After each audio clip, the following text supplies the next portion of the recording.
గగనంలో ఘోరం. గుజరాత్ నుంచి లండన్కు బయలుదేరిన air India Boeing 7878 dream liner విమానం గురువారం కుప్పగూలి మంటలో దగ్ధమైంది.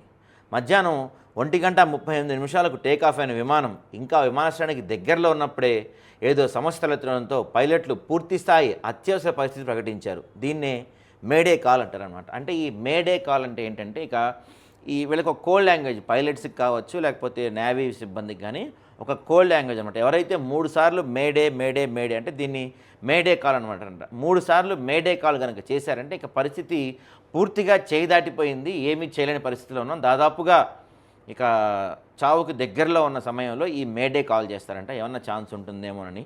సో ఇక్కడ నిన్న పైలట్స్ మేడే కాల్ చేశారు కానీ సమయం లేకపోయింది. 59 సెకండ్లే ఆ ఫ్లైట్ క్రాష్ అవ్వడానికి ఉంది. అంత ఫాస్ట్గా 59 సెకండ్లలో వీళ్ళని రెస్క్యూ చేయలేని పరిస్థితి కనపడింది కాబట్టి జరిగిపోయింది. అది అకస్మాత్తుగా కిందకి దిగిపోవడం మొదలైంది.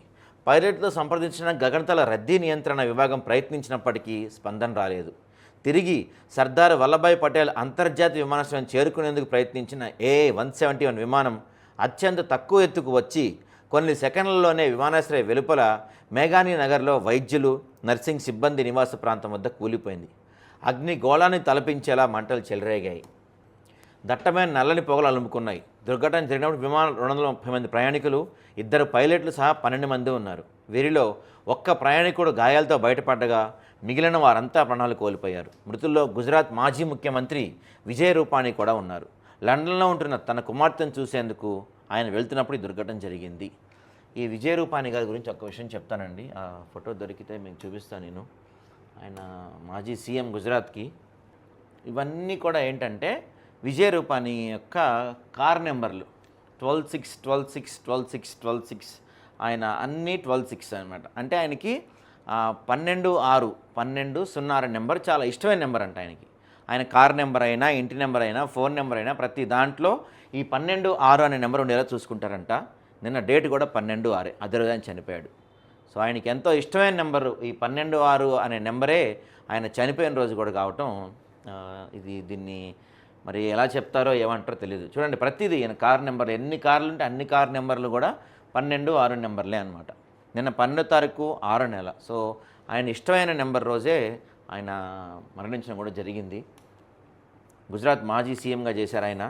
ఫ్లైట్ రైడర్ 24 ప్రకారం లండన్ విమానం 625 అడుగుల ఎత్తులో ఉండగా ఏటీసీతో సంబంధం తెగిపోయాయి. మధ్యాహ్నం 1:39 సమయంలో పూర్తిగా కిందకి దిగుతూ మొదట ఓ చెట్టును ఢీకొన్నట్టు ప్రాథమికంగా భావిస్తున్నారు.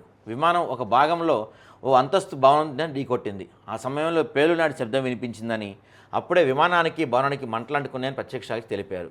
ఈ బోయింగ్ డ్రీమ్ లైనర్లో 300 మంది ప్రయాణించవచ్చు. ఇది 11 ఏళ్లుగా సేవలు అందిస్తుంది.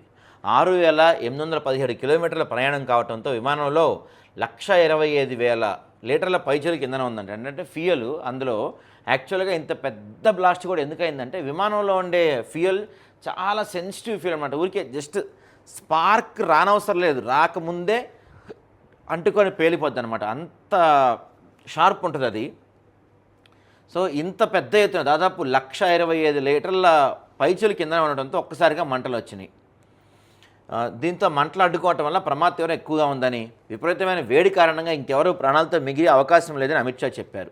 దుర్ఘటనలో మరికొన్ని భవనాలు దెబ్బతిన్నాయి, కొన్నింటికి మంటలు వ్యాపించాయి, కార్లు సహా పలు వాహనాలు కాలిపోయాయి.